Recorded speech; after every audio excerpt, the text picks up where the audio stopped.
How is everybody doing? And welcome back for another Strength Chat episode. Today, I'm joined by a very special guest.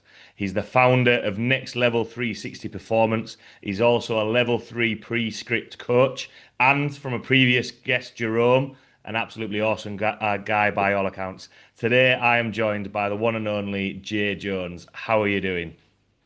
Hey, I'm great, brother. I just want to say it's a blessing, and I really appreciate you wanting to hear me run my mouth for a little bit. So, I'm forever thankful. Yeah, lovely. Yeah, appreciate you taking the time to jump on. And yeah, I suppose the first question before we dive in is, how are you? What's kind of been happening in your world recently? So everything's everything. I feel like, and I know we'll talk about it. I think for me, more or less, is just trying to grow this business. I think I'm forever a student. I'm always trying to learn, always trying to see if there's a more efficient way of doing something. But outside of coaching, and I'm still in the Marine Corps, so with things going around in the world, it's like just trying to make sure I stay focused and be able to compartmentalize a few things. So Yeah. Oh, cool. And I know I did quite a brief introduction there. Obviously, mhm. your coaching, your next level 360 performance, obviously the education side of things that you've done with Prescript, obviously, serving in the military as well. For everyone listening who might not know your background in coaching, training, performance, just want to give a little bit of a background to yourself, Jay.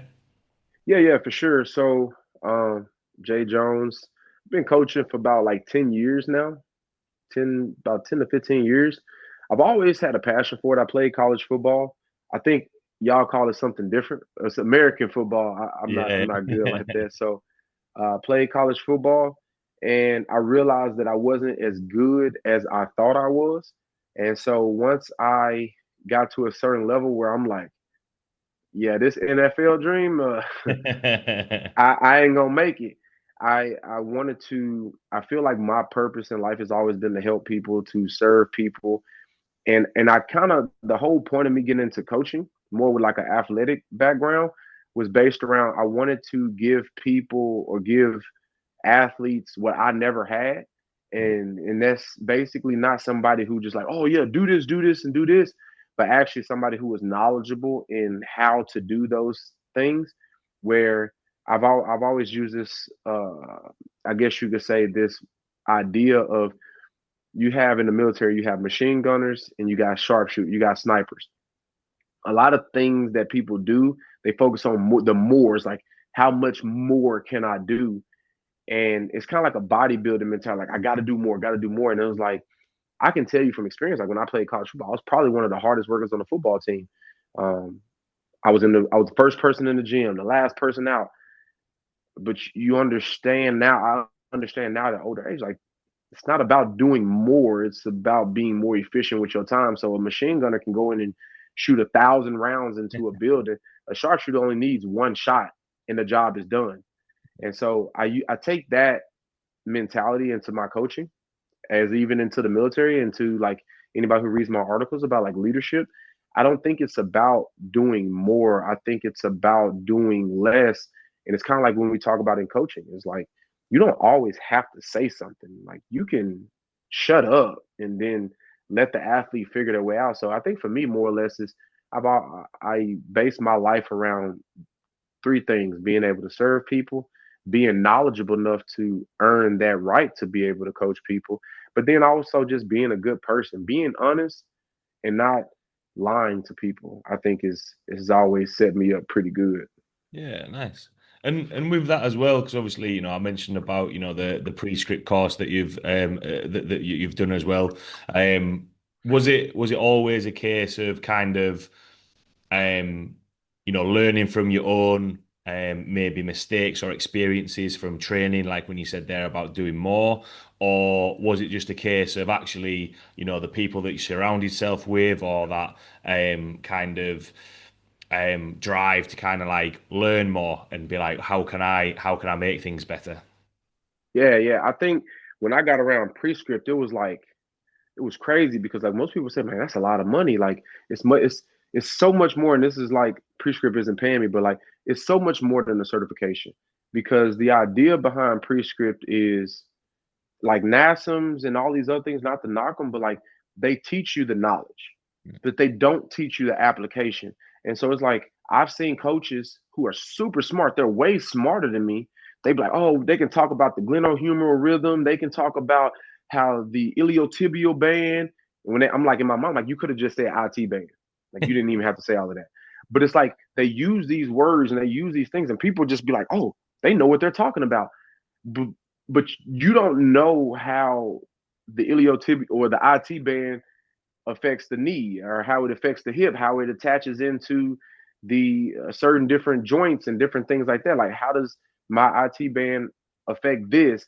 And so it's like Prescript teaches you how everything goes together. It teaches you the biomechanics of like how to be a more efficient coach.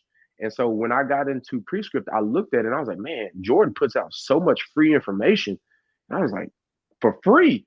And I'm thinking to myself, like, if he's doing this for free, I wonder what if I pay, I know I can go to the next level. And ever since I did it, like I honestly can wholeheartedly say it was the best investment in my coaching career that I've ever did. Like going to level one, level two, level three. Like I would I tell them anytime, man. Like anytime y'all need me, I'm there because it's like there's nothing. I wouldn't be the coach that I am without Jordan, both Jordans, without meeting people like Jerome, without being put into a realm of being challenged.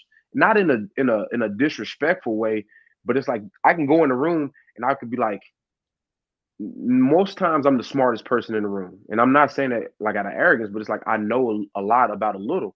And so it's like when you go into like a level three and you're learning from Jordan, he'll say something, you be like, what the fuck? Like I didn't even think like that. And so it's like coming from people from like the UK and like they have so many people have so many different views, so many different perspectives that it goes back to that. I hate to use like these mantras, but I'm a big sayings guy. It's like iron sharpens iron, Mm. but at the same time, most people get it mixed up and they was like, oh, this person is iron and they're really not. They're making you worse because they don't challenge you. Like I can say something to Jordan. There's been times we'd be on the floor and I could be like, what do you think about this? And he's like, why would you think about it that way? Like you should think about it this way. And I'm like, oh, Yeah. okay. And so again, it's like with Prescript, it's like being challenged. I can wholeheartedly say that I wouldn't be the coach that I am today without that. And that's why I continuously go back to the L3s and like talking to coaches like you and seeing the things that y'all post. Is like I think that where I'm from in Arkansas, like a lot of people and older coaches, I always heard a mentor once say the worst things in strength and conditioning is the coaches that say we've always done it this way, the coach that changes up their program every single week because of something that they saw, and then it's the coach who is comfortable with what they know and they don't want to expand that. And when they get threatened, when other coaches challenge them on different things, right? You have to be forever changing because we could talk about like the force velocity curve, like how some people believe it's BS and some people believe it's God's gift. But if you have an interpretation, I don't believe that there's a right or a wrong. It's just how you interpret it and how you do it. So I think that with Prescript and everything like that, being like around Jerome and other coaches, it really challenges you to say like, why do I believe this way? And am I married to a concept or am I married to the actual like trying to get athletes better? Yeah, I think that was well said there. I think it's that thing of, it's always been done that way. Sometimes it can be a case of, coaches will be like, oh, well, I've learned from this. Oh, so I'm just going to do this now. And that's the only thing that they're going to do. And I can 100% relate to, especially when you said there, coach, seeing and speaking with different coaches, different environments, different countries. I moved to Thailand last July. So I've started working in a gym called Titan since last October. There's Thai coaches, Italian coaches, obviously myself from the UK, yeah, Italian, Australian, and then other English coaches who have trained at like other gyms around the world. And this might be a massive tangent or rabbit hole that we're going down, but I actually really like it where so we have like weekly team meetings because we've all got different things going on, but once a week we all have a meeting, and then sometimes when people say, have you thought about doing it this way? I'm always like a little bit like you there. I was thinking, oh yeah, that's actually a really good idea. Like why have you not thought about like that before? And then all of a sudden it opens up other things that you can think about, try, and it's that constant kind of like what you say, iron sharpens iron. You're always trying to get Hmm. better rather than because I always kind of say to people, if you're not trying to learn, improve, it gets a bit boring. Surely it gets a bit stale just trying to, do the same things all the time. Which kind of goes quite nicely into the topics that I had in mind for this episode. It's actually based off one of the articles that I saw that you shared, and the title was "The Mountain Basically Doesn't Care." So what is well, I'll let you explain. What is the meaning behind that?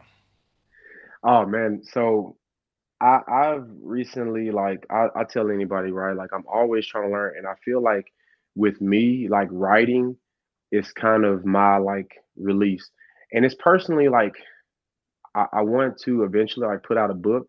I don't know if any of the readers like here like ever studied Marcus Aurelius's Meditations. It was a book, and I was like, all right, I want to do that, but I want it to be like Jay Jones's like reflections, and it's just like things that I've literally experienced, and it's like in the heat of the storm, you don't really think about said things until afterwards you can like reflect on it. And so for me, it's like whenever I write my articles, the thing is I always write from experience. Like I don't write about things that I don't know. And so I research things because how my brain works is like there has to be a reason. Like things don't happen just because they don't happen. And so when I wrote that one, it was kind of like we hear all of the mantras all the time. It's like hard work pays off. Like if you want it as bad, like and I just like, can you curse on here? Is that Yeah, no? yeah. Okay. I think it's bullshit. And it sounds good and it feels good in the moment, but it's not real. And right, like I told you the idea of like I was always the hardest worker in the gym. I felt like, maybe I wasn't, but like I felt like I was. And so when I wrote that, like the mountain doesn't care, it was after a race that I did. So I don't know what it is when people turn 30, they like either go really into like powerlifting or bodybuilding, or they go over here into endurance. I just like the suckiness of doing really hard things, or whatever. And so it's this race in America. It's called Pikes Peak. And so literally how I found it was I looked it up and I was like, I think I had just got out of the military, not out of the military. I just got back from training. And I was like, I need to do something really fucking hard. And I Googled top 5 hardest marathons in America. And I saw a couple of them. I was like, I'm not doing that. That sounds stupid. But I saw Pikes Peak. I think it was like it was like the third one. And I was like, okay, okay. And so I trained for it and I trained really hard. Like, but you don't know what you don't know. And it goes back to like even strength and conditioning. It was like I was running like I was training for a marathon, like I was doing the things, but none of that shit matters because the mountain doesn't care. And so when I went up Pikes Peak, if anybody looks this up, it's 14,000 feet of elevation. Now, mind you, right now, my elevation is at 1,000 feet just in Arkansas.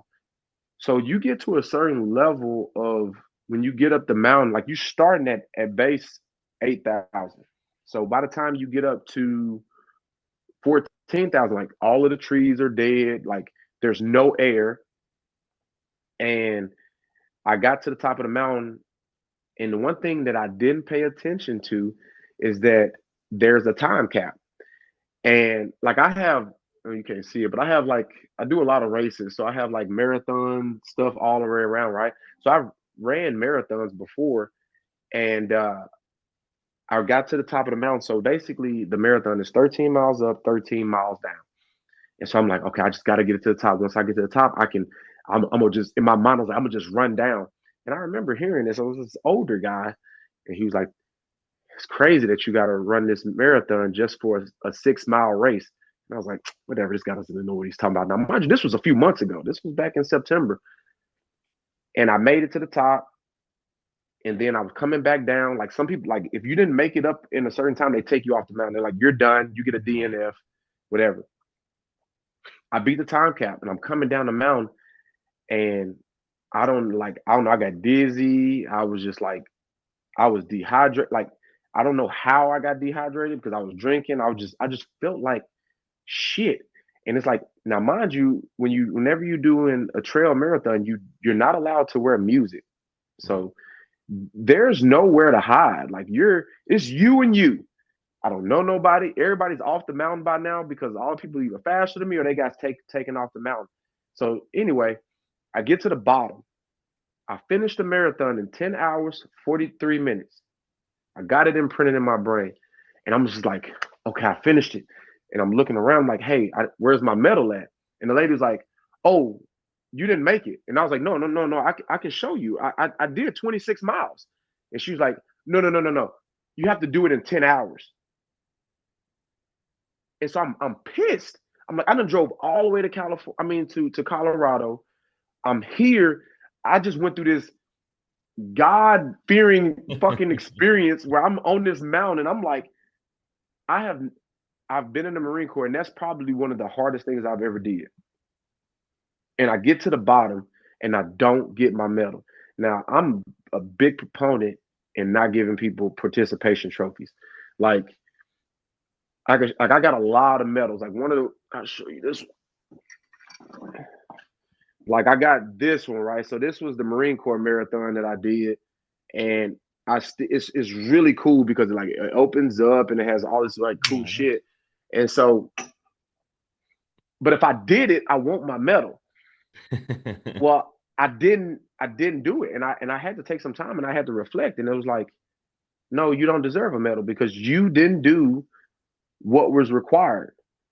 And you can fight all of these battles in your head, like, well, I worked really hard. The mountain doesn't care about how you feel. Either you did it or you didn't do it. And so I think that in the mentality of kids is like, I tell my kids all the time that I train, I was like, do you think that the person who didn't make it, who didn't get drafted to the NFL, you think that it is because they didn't work hard? You think that, that the person, and we can talk about people who in the NFL draft, I don't know if y'all watch it over there, but like the people who didn't get drafted, you think it's because they just didn't work hard? No, like they don't these scouts, these people that are recruiting, they don't care about how hard you work. Did you perform? Yes or no? And that has to be the underlying factor. Hard work is just a part, it's just a part of it. Like you have to do that. And I think that when I wrote that article, I wanted to break down not only the mental aspect of it, but I wanted to break down the physical. Like, what are the breakdowns that we meet? What are the issues that we meet along the way in trying to achieve our goals, whether it be, mentally, physically, or whatever the case may be. Yeah. I'm sorry, I went off on a tangent. I didn't. No, no, My I thought bad. that was really good, and it's all. I thought it was really good as well after reading the article and getting kind of like a little bit more background towards it. I suppose what was going around my head from there is because um it is that case of you can put all the work in. I think there's actually a phrase. Is it like a speech by Jim Carrey or something like that where it's you can work hard and not the I can't remember the full line of it. I know exactly Um, what you're talking about. Yeah. yeah. So when we're talking about being prepared, and sometimes people can only fall back onto, I'm just going to work hard. I'm just going to do more of it. Whereas touching back on what you said about the start about, you're always wanting to, what's the best possible way of doing this, the most efficient way. How, maybe for the coaches or like clients and athletes looking at that, where do you kind of, reflecting on it, where do you kind of look at the areas that you need to bring up? Because sometimes, I mean, I can appreciate, sometimes people lack that effort and that hard work. But more often than not, if people have a goal, they are going to work hard towards it. But how do you kind of structure that, be prepared, and ultimately, look at the areas where you need to perform um, on that any given day or whatever it is, if that makes I think that yeah, it makes perfect sense. I think is you have to find the gaps, and so to what you're saying is like it's this one, and I'll share, which is funny. Whenever I get like really down on myself, like I tell people all the time, like I'm not the smartest person in the room all the time, and I'm very humble. Like people like hype me up more than I hype myself up. But the thing is, like I have to be humble because I know that the moment that I feel like I made it is when I become those coaches that I dislike so much. And so I think that we as coaches and trainers, we have to be able to find the gaps. Like, what do you suck at? And then ask the question of, can I can I do what I'm asking my athletes to do? If I can't do it, then I shouldn't ask them to do it. And that doesn't necessarily, that's like I would never coach a bodybuilder because that's not how I train, you know? And so any athlete that I train them because I can relate to them. And so if it's something like sprint progressions, if I'm trying to get a kid ready for the 40, I'm going to do it over and over again until I've mastered it. Not until I'm proficient in it. I'm not gonna say necessarily mastered it. But I think that what we have to do as coaches is find what are we weak at? Is it doesn't have to always be like sets and reps, but is it the interpersonal communication? Am I not good at talking to people? Do when people ask me why are we doing something, do I get offended? Is it being able to present and speak in loud and large groups of people where I'm having to explain my train of thought? Can I explain my train of thought? Is I think that being a coach is so much more than understanding muscles, tendons, strength progressions, and different things like that. It's the interpersonal communication. Can I relate to this kid? And it could be something so simple as like, hey, I'm gonna just get this kid a fist bump. I'm gonna make up a handshake with this kid to make him enjoy the process. And I think that personally, like I see it so often, like a lot of coaches, a lot of trainers, they're so focused on the strength. Like I need to be the smartest person in the room. And if I'm just being completely honest, a lot of it is being a good coach is just being a good person. It's like supporting this person on their journey. Like they're gonna come and tell you about things that you honestly probably just don't really care about, but you need to care.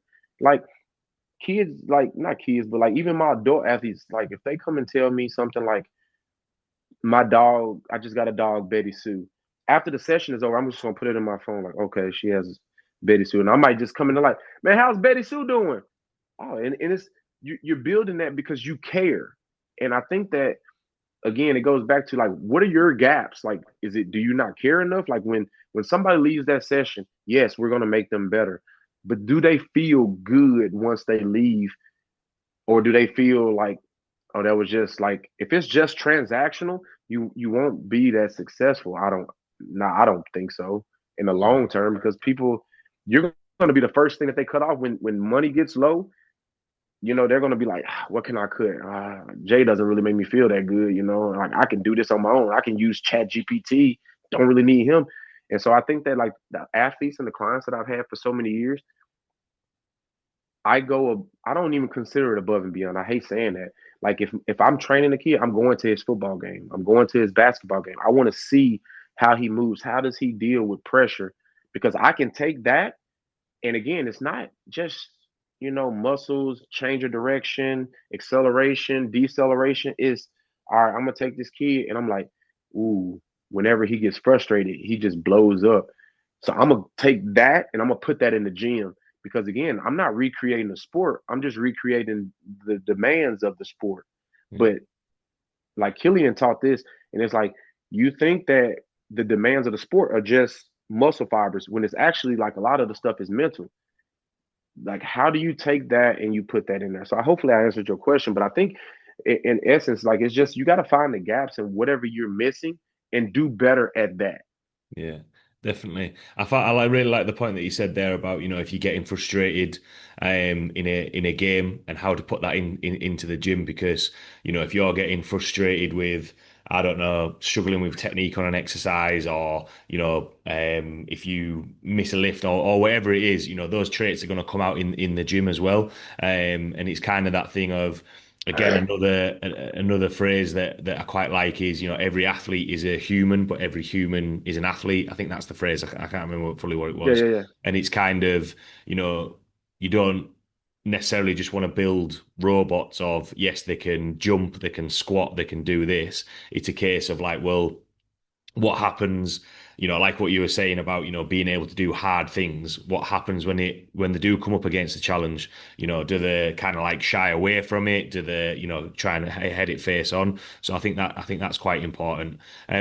What one thing that was going around my head then as well is when when you're talking about kind of finding the gaps, and you said there about it not being just transactional and actually caring, do you think that sometimes when we're speaking about kind of hard work and getting results, that a common mistake some coaches make, or maybe newer coaches make, is they just want to, if athletes, clients are walking out of sessions tired, they've done loads of exercises, they've done as much in as they can, that kind of masks, well, I've done all this, so I must have covered all the bases, so they must be prepared. Whereas actually, what we've been talking about there is, you might do half the amount of work, but they're walking out feeling good. And if they're performing on a weekend, they're going to be like, I'm in the right headspace. I know what I'm going to do. What's kind of your thoughts on that? Man, you preaching to the choir. I feel like even in that article, like I tell my kids this all the time. Um, pressure, pressure is a privilege if you're prepared. And when we think about that, it's like in the military, right? If my number gets called and I got to go do something, there's no preparation. Like you should have been doing that a while ago. And so the doer gets the benefits, reaps the benefits of being prepared when the opportunity calls. And so I say that is because we can't confuse movement with getting better. And like we see it all times, like that. I think that this is where people get it mixed up. They think that they can train a general, they think they can train an athlete like they train a general population client. And the general population client, like, yeah, Susie over here I just put her on the assault bike for 30 seconds. She's blowed up and she's like, oh my God, it was such a great workout. Is Susie really getting better? Probably not. We could talk about like anaerobic capacity and different things like that. She's increasing her lactic threshold, like cool. But when it comes to an athlete, it's like I'm very methodical. Like when I go to a session, what is the point of this session? Because like just to say hypothetically speaking, I got my kids right now, and then they start their first game is August 20th. I have a certain amount of weeks. I don't have time to just do shit, And I think that a lot of coaches they give them a really hard workout. Like I tell people, any jackass can make a hard workout. Like I can make up a workout and it just sucks really bad. And you're like, oh my God, like I can't feel my arms. And I'm like, yeah, that was such a good workout. And I go against the grain when I hear people say like this bodybuilder mentality is like, oh, I can't sit on the toilet because I just did leg day. And I was like, that is the stupidest shit I have ever heard. And they're like, well, why you say that, Jay? And I was like, because you've basically destroyed your body so hard that now your body can't even recover for 2 to 3 days. So now it's like you've done this really hard workout and you can't work out for 3 days or the way I need you to work out. So now I just lost 2 days of training. You got one, I'm not even gonna say good day of training, and it's just pointless. It's like the goal is like if we're gonna go with an athlete or even anybody for that matter, like the idea of this progressive overload to be able to give them what they can recover from. Because I put this in an article too. It's not how hard you work, it's how hard you can recover. Because if you just wrecked on Monday and I'm like, all right, we finna go do sprints on Tuesday, but you like, man, I did legs on Monday and I'm just wrecked. Well, shit, now I gotta switch up the whole program because you're not recovered and what we have to think about is like the recovery system is not necessarily just physical. It's CNS. It's mental. It's like if you just ran up Pikes Peak on Monday, like, yeah, your body may be recovered on Wednesday, but mentally you might still be on that mountain, you know? And so we have to think about recovery as all encompassing in the sense of like when we program workouts, it's not about again, it's not about just doing really hard workouts like what CrossFit is monumented, but it's not about the machine gunner, right? It goes back to the sharpshooter. It's like what stimulus am I trying to get it? And let me get it and let me get out. Because to the same regard, you could say the same thing. People go to the gym and they're in there for 4 hours. What are you doing? Yeah. Like, I need to be in there for an hour, maybe an hour and a half, if that. But when people tell me that like they wear it like it's a badge of honor, like, oh, I was in the gym for 4 hours, and I was like, that sounds stupid to me. Like, unless you going through like I'm not gonna say it's stupid. Maybe you got some mental stuff that you trying to unpack in your brain, and the gym is therapy by all means.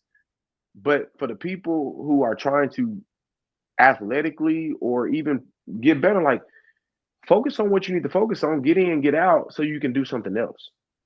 Yeah, yeah, absolutely. I'm a big believer. I completely agree with that in terms of time in the gym. There's conversations that I had the last couple of weeks because basically I went back to the UK over the last couple of weeks. I'm getting married in July, so I basically had to go to the UK and sort out a load of stuff that Congrats. couldn't do. Thank you very much. That I couldn't do or we couldn't do over like Zoom. Caught up with friends, other coaches, and it's kind of that conversation of like, surely it would get to a point where you're just kind of doing things just for the sake of doing things after a certain amount of time, because you're going to get diminishing returns the more you're doing it in terms of energy. Like, when like you said there about it took over 10 hours. You're saying you were for Pikes Peak on dehydrated, but you had everything there to kind of like make sure that you weren't dehydrated. It's kind of that Right. thing of what are you what are you doing for that amount of time that are you actually prepared for a session that long? Whereas actually, if you can do the exact same amount of work or less work and get more for it, it's kind of why would you not do that?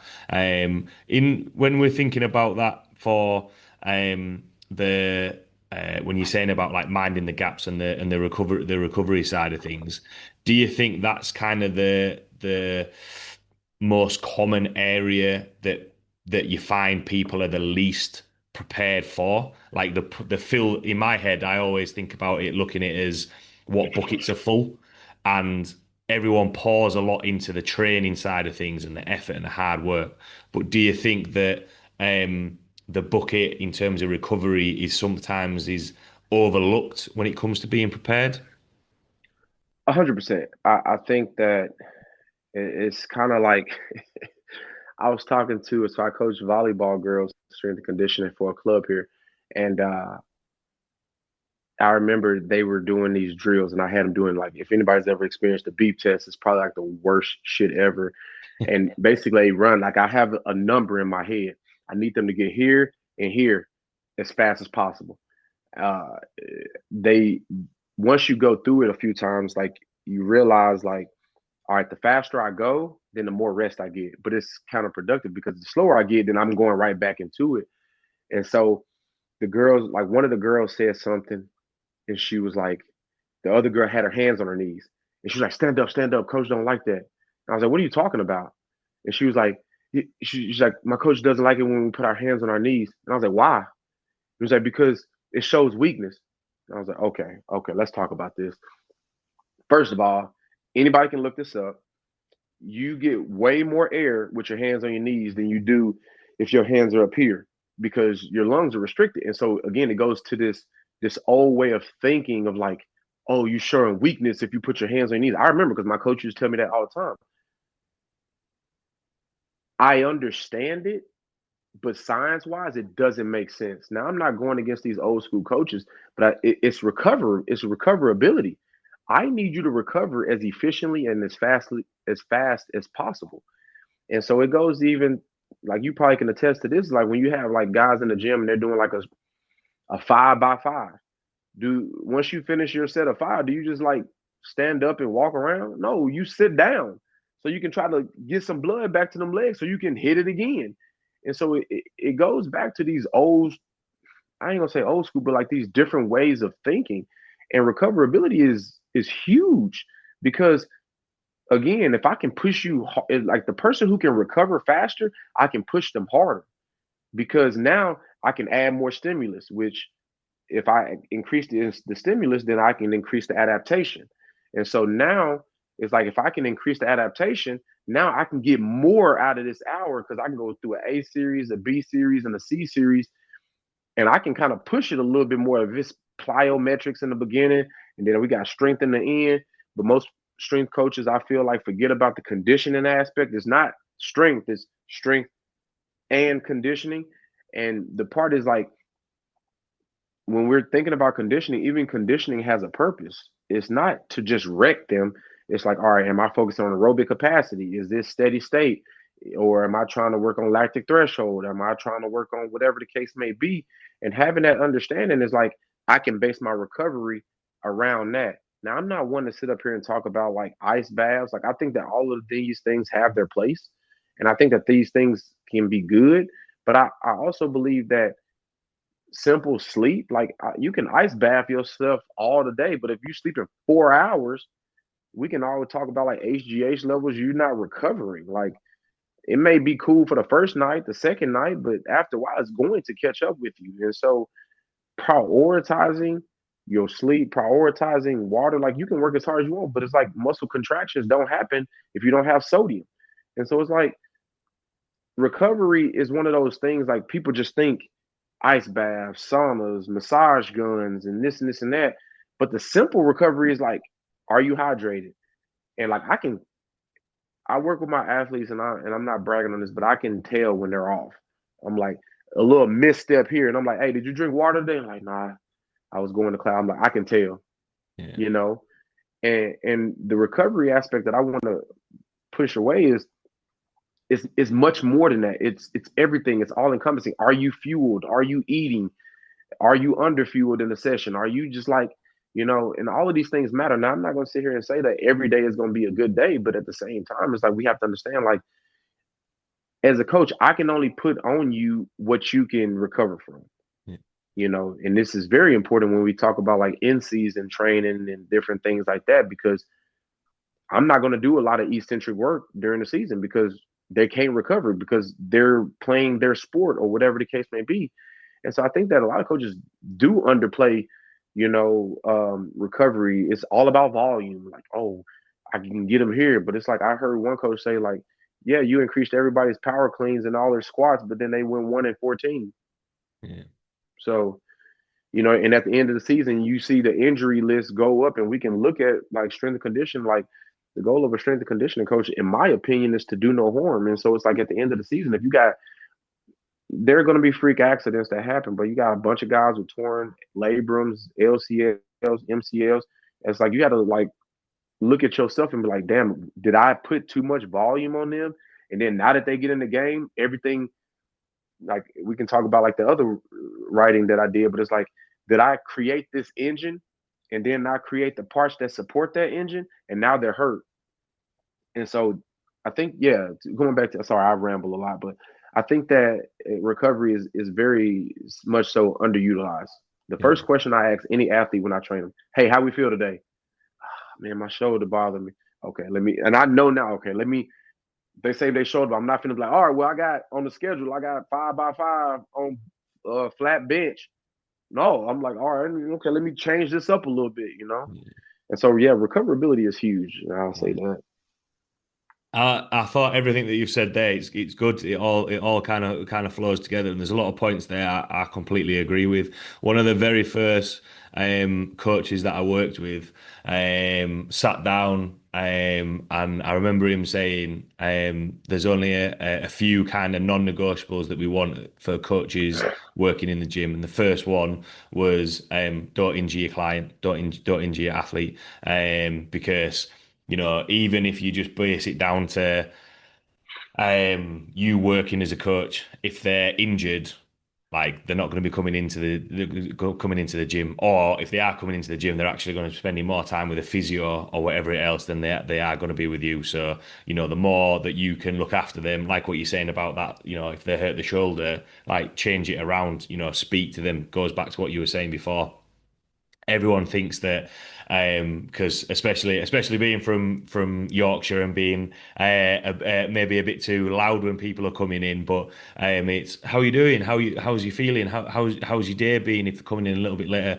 Like it sounds like nothing questions, but you can get a lot of information just from that one question. And if you've got those, again, might be a little bit of a tangent, but if you've got those kind of like communication skills, all of a sudden those clients and athletes are probably going to tell you a lot of things anyway without them even knowing it.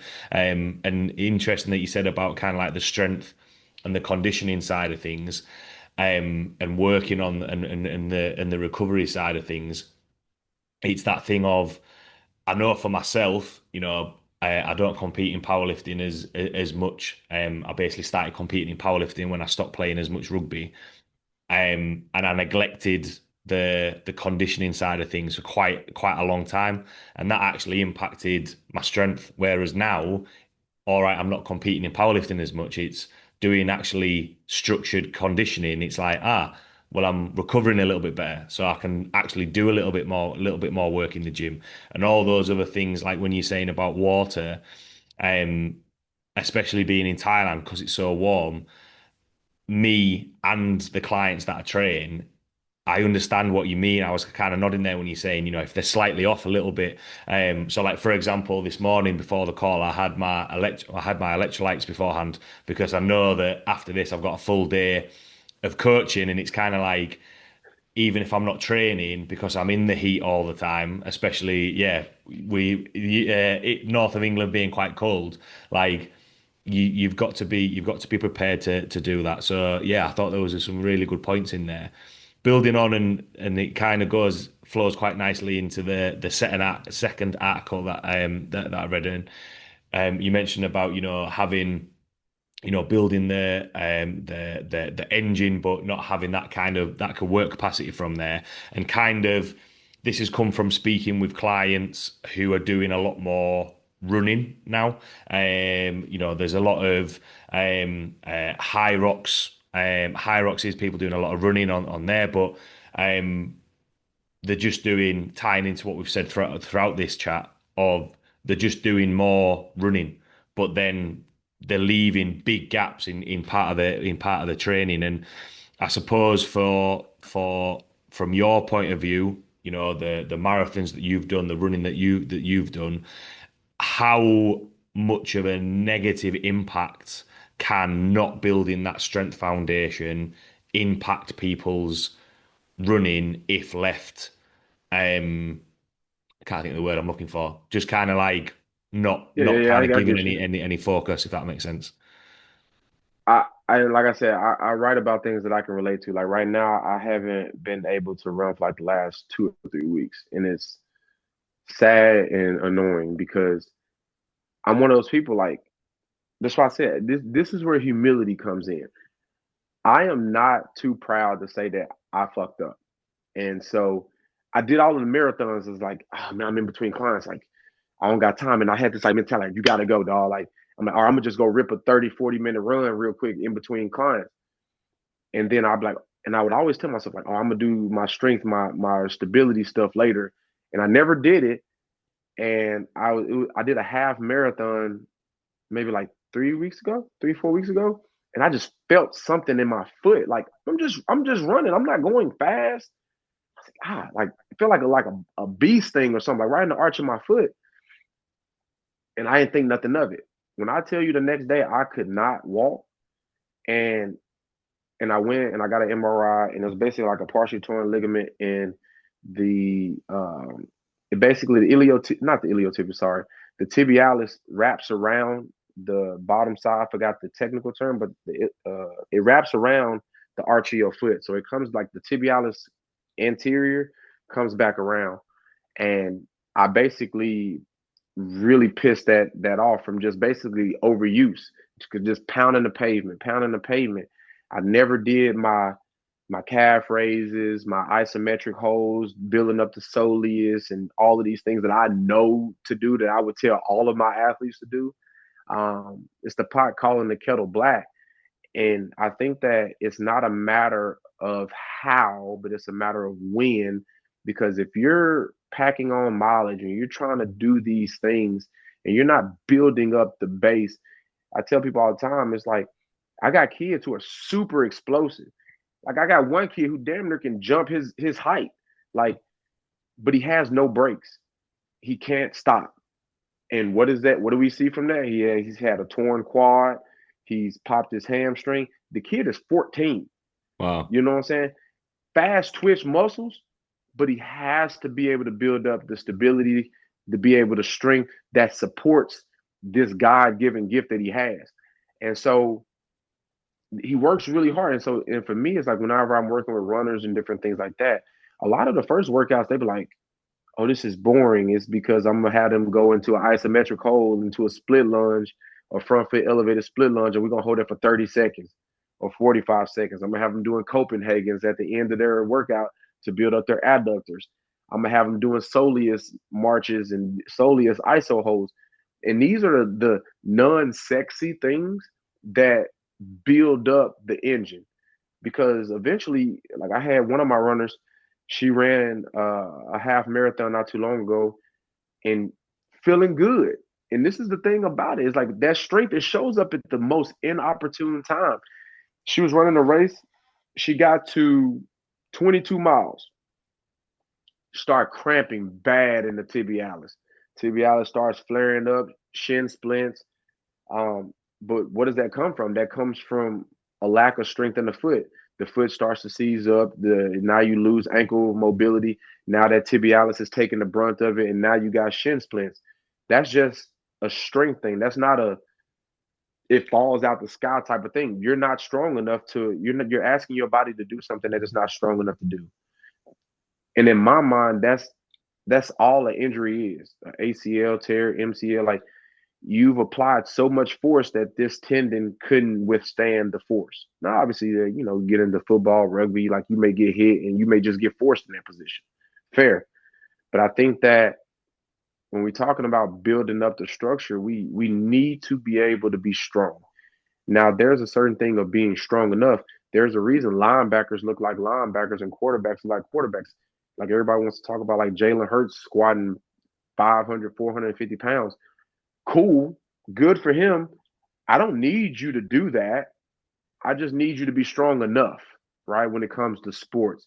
Now, when we talk about like powerlifting and bodybuilding, like, yeah, we need to be fucking god awful strong. But for certain athletes, it's like, dog, once you like, if I got a high school quarterback that's 15 years old, he can squat 400 pounds, you're done. We're not doing no more squat. Like, we're going to do isometric holds. We're going to do unilateral work. That bucket is full. Congratulations. We need to be focusing our time, like I always say, filling the gaps somewhere else. And so, to answer your question, I think that strength is the basis of everything. And when we think about anything that we want to do in life, we have to understand that muscle builds the structure, metabolic conditioning builds the engine. You need both. And I hate the term hybrid, but that's what it is. Like, we should be able to do all of the things. We're not built as human beings to just be this, right?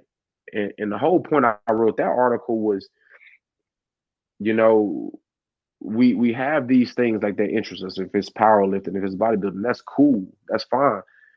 But we can't forget about the things that support that system, because even as a powerlifter, you still have auxiliary movements, you still have accessory movements that, I'm thinking, like, if I'm going bench press, I'm still going to do things to strengthen my pecs, strengthen my deltoid, because when I got 500 pounds on the bench, I could pop a bicep or I could pop a pec. So strength, we have to look at it as much more than just the compound lifts. We have to look at it as strength as to support, i.e., whatever I want to do, if that makes sense. Yeah, definitely. There was a couple of things that you mentioned there when it's kind of, the metabolic conditioning side of things, the strength side of things. It's not it goes back to what you said before about coaches, this is how it's always been done. And usually, if from my experience, I'm not sure whether you'll agree as well, they've only ever really done one thing. And then that's it. It's never a case of they've got five things that they do. It's like this is my one program. This is what we're going to do.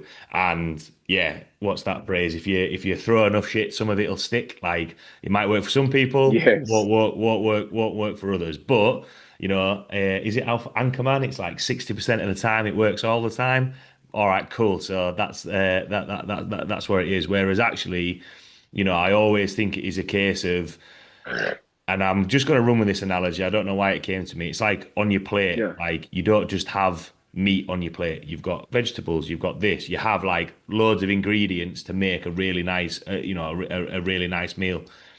That's the whole thing when it comes to training. The only difference is that, like what you said there about plugging those gaps of right, well, we're going to do a little bit more of this. We're going to add in a little bit more of that with the running side of things. And I understand what you're saying about like the hybrid kind of things, because that's kind of the buzzword at the minute. Everybody wants to be kind of like a hybrid athlete, but The high rocks athlete. yeah, and I mean, don't get me wrong, especially being in Thailand, High Rocks is huge, but Yeah, you it's big too. can, or I can see similar. I know you mentioned CrossFit a little bit as well. There's a lot of CrossFit gyms over here, and it's kind of you can see the people who have like structure. And when you said before about what sessions are going to do, how are you going to get the most out there, you can see the people that have a plan to follow, and some that are just kind of like dotting around different gyms doing lots of different high rocks classes.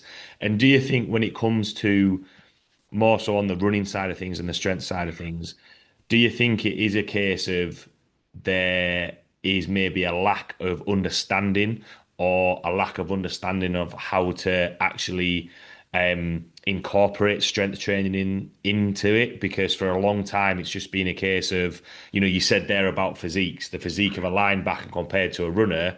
Oh well, I'm just gonna do more running. Whereas there's got to be a certain amount of time. Whereas, and again, you might agree on this or not. I don't know many runners that I've trained who haven't at some point had an injury, had to actually just rest. Whereas that could have been, I do think injuries are part and parcel. At some point, I think people are going to get injured. I just think that's the nature of training and sport sometimes. But you can kind of like reduce that risk or reduce the severity of the injuries by strength training. I know I said quite a lot there, but does that kind of make sense? What's kind of your thoughts on that? No, no, that makes perfect sense. I think that, you know, for runners, it's kind of like bodybuilders, right? Like you have to be in these communities and they call them junk miles, right? They're like, oh, I just need to get miles on feet. And then bodybuilders is like, I gotta work out. Like my bicep is weak. I gotta do this. And it's like more isn't always better, in certain senses, because now we're just overloading certain things because you gotta think of it like I have to think of things as a science. Running is nothing more than a bunch of single leg jumps. That's all it is. And so there's gonna come a point to where muscle degeneration or not that's I'm not gonna use that word, but like the body adapts, yes, but the body is only made to take so much without strength. So like think about these single jumps and these this running. It's like okay, that we know that things travel up. So if the bad shoes, and if you don't understand like that your shoes, you're probably over like the cushion is worn out. So now your ankle starts to hurt. You're like, I'm gonna just keep running. I'm just being weak. Then your knee starts to hurt. You're like, okay, it's fine. And then your hip starts to hurt. And then all of these things start to compound. And I think that people don't have an understanding of it. And to what you were saying is like we have these coaches who like this is their thing, right? And there's nothing wrong with that. Like be good at it, be great at it. And I hate the term when people say this. They'll be like, a jack of all trades is a master of none. Okay, sure. However, like my goal as a coach, I want to be a one-stop shop. Now, will I ever coach somebody to do an Olympia or win the world's strongest man? No, because then that will probably most likely require a specialist of some sort. I'm humble enough to say, hey, I can get you here. Now go off into the nature and go find somebody who can get you to that next level. I will never lie to you and tell you that that's who I am. My goal is like I can get you to a certain level. And I think that this is where a lot of coaches, for their lack of knowledge, they look at a YouTube video, they'll look at something, they're like, oh, I know how to do this. And it's like it goes back to like the NASMs and things like you understand the education, but you don't understand the application. And so if you don't understand the application, you don't know the difference between if I'm trying to run an athlete through a VO2 max, 400s versus 800s, 800s versus 1000s. What are the certain paces we looking at? Are we looking at paces or are we looking at heart rate zones? And so I think that where runners mess up is like every run is a sprint, and now not only can the muscles not recover, but the heart rate is too high, so every run just burns me up. Or every run is a base run where I'm not getting any speed work and my body is used to this. And so when I ask the body to speed up, the tendons and the ligaments aren't ready for that. They're like, oh shit, what we doing? And then that's when you pop something. Like you ever seen, I raced a guy in my gym. Matter of fact, if he ever hears this, it's gonna be funny. Like the owner of my gym, he's like, hey Jay, you want to race? And I was like, you don't want this smoke. And he was like, he warmed up, did whatever. And he's a runner. And we took off and I broke him off and he popped his hamstring. And it was like, dog, you don't sprint. So it's like you can't ask the body to do something that it hasn't been exposed to. And so to the same regard, it's like if I ask a sprinter to run a marathon, there's something that's gonna get hurt because their body isn't used to the repetitive nature of just going and going and going and going. And so I think that there is a lack of understanding in the running community and not to go off on a tangent, but runners need to understand they need strength training. Strength people need to understand that running isn't the devil, you know. And it's like we need to blend these things together. But it's like I'm not telling you that you should go rip a marathon or a half marathon, but you should, as an adult, be able to at least run a mile without having to stop. It ain't got to be a fast mile, but like having that capacity or that ability, I think says a lot, you know. And I can't speak for other countries, but like America, we have a problem with obesity. Like everybody's fat, and so you know, not to go off on a tangent, people are like, "Oh, Jay, are you worried about the draft?" And I'm like, "Yo, like a lot of y'all, this ain't the 1970s where everybody was skinny. Like if we had a draft, a lot of y'all would get rejected because y'all don't meet the standards. You can't like my guy, you are good. If we go to war, you have nothing to worry about. You're not going." And so I think that, you know, there is a misunderstanding to go back to your question.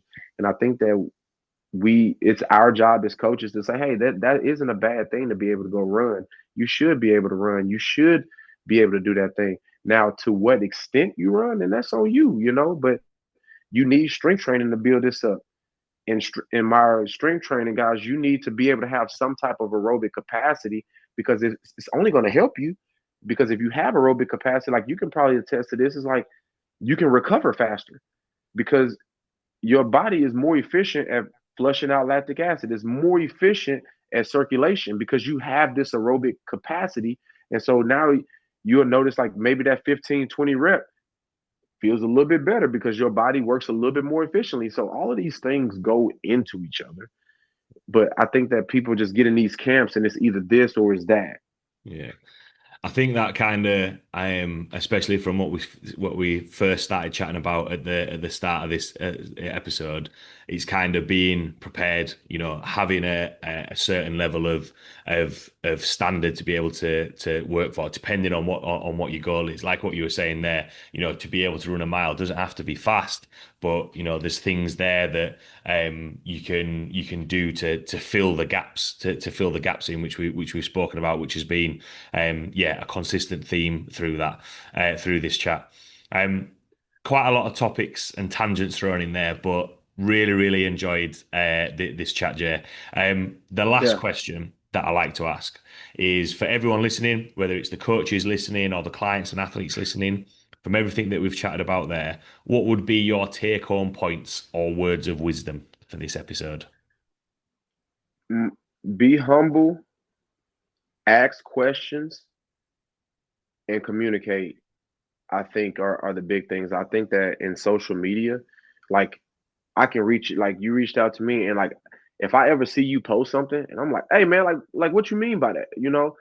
And I know like from even our conversations that you're not the type of person that be like, you know, why is he asked like because we get so defensive. Like sometimes you might ask somebody, you may see somebody and having access to them, you could just say, hey, like I want to learn. Like, hey, why did you do that certain drill with your athlete?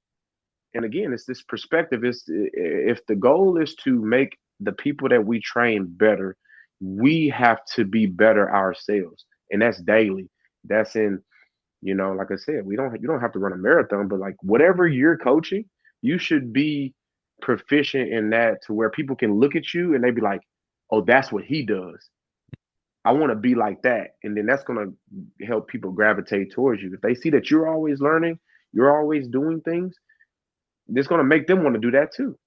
Yeah, yeah, definitely. I think that's a really good take on point. And one thing that you said there, having, conversations, communicating. That's why I stuck with the name Strength Chat, because most of the things that I've learnt, or probably a better phrase would be have got a better understanding of, because I've done courses, qualifications, and I've got the booklets and the notes that I've written down, but when you're actually just having a conversation, sometimes, and what I like about doing the podcast, because I much prefer listening to things and speaking things, they're a little bit more relaxed rather than this is the question, this is the answer, this is how it goes. Sometimes things get said in a little bit more of maybe an informal way, or not as like what you were saying at the start about the IT band and the Glen Oak Humeral and all this sort of stuff. Sometimes you get lost in kind of like the words that people are saying, as opposed to, well, this is how I've done it. This is the response that I got from my clients and athletes. This is how it worked in terms of how I set this up in the gym, and that's how you get better and be able to implement and apply, what you've learned. So yeah, I thought that was a good I, wrap up there. and I think that the imposter syndrome is real because there's sometimes like I get there and I'm just like, damn, like this dude is really smart. I'm like, should I be in this room, and things like that. And I really appreciate you doing this. And I would say, man, one day we should just like, I don't know, maybe you have like five guys on or something, and you just give out topics, and we just have like a round table discussion or something like first. I don't know if y'all got first taken over there, but it's like you just got these coaches. Not that they're going at it, but it's like we just have a topic and we go about it. But I think that what you're doing is really amazing. Because I when you reached out to me, I started listening to some of your podcasts, and I was like, that's a good. Like I think you had one lady on. I was like, oh, she has a very interesting perspective, and I agree with a lot of it. I was like, oh, I didn't ever think about it that way. And I think that again, just going back to what you're saying is like, how do we learn from each other so that we can change the game of these old guys. Like this is the way I do it, and it's like, now let's change. So then it's better for the people that's coming up because then they can learn from our mistakes and they can learn from our conversations on like, okay, I know not to do that or I should do that or whatever's, best for them. So I Oh, yeah. appreciate you. Yeah, no, yeah, I appreciate that, and I've always said, with the podcast, one, I keep doing it because I enjoy it. Two, I hope somebody everyone listening takes at least one thing out of each episode, either whether that's clients or athletes that can put something in their training, or coaches just changing their thought process a little bit. And two, selfishly, it allows me to kind of reconfirm to me, all right, okay, I'm still on the right lines. I've not got it. Because one thing that I picked up on you said there as well, be proficient in it rather than mastered it. And I'm a little bit, I don't think I've mastered the world of coaching, but I like to think I'm heading in the right direction and just chipping away a little bit. I'm a completely different coach to what I was 5 years ago, and beyond from there, getting a little bit better. But yeah, appreciate you taking the time to jump on, Jay. If anyone has any questions about what we've chatted about today, want to reach out to you or see the content and information that you put out there, where could people find you or reach out to you? You can reach out to me on my business page at Next Level 360 Performance on Instagram. Nextlevel360performance.com is my page. I'm always down to talk. Pick my brain. If you see I'm doing something, hey, listen, if you see anything that I post on Instagram and you be like, nah, that ain't it, call me out, please. Like, let me know. Don't let me be out here looking crazy. Because sometimes, we get in our own lane and we think the way that we think. So yeah, reach out, or you can hit my personal Instagram. It's just Sweet Jones underscore 1911. Hit me up anytime. I'm always down to talk. Awesome. Really, really appreciate you taking the time to jump on, Jay. Really enjoyed the episode today. Thanks a lot to everyone listening, and I will catch you all at the next episode.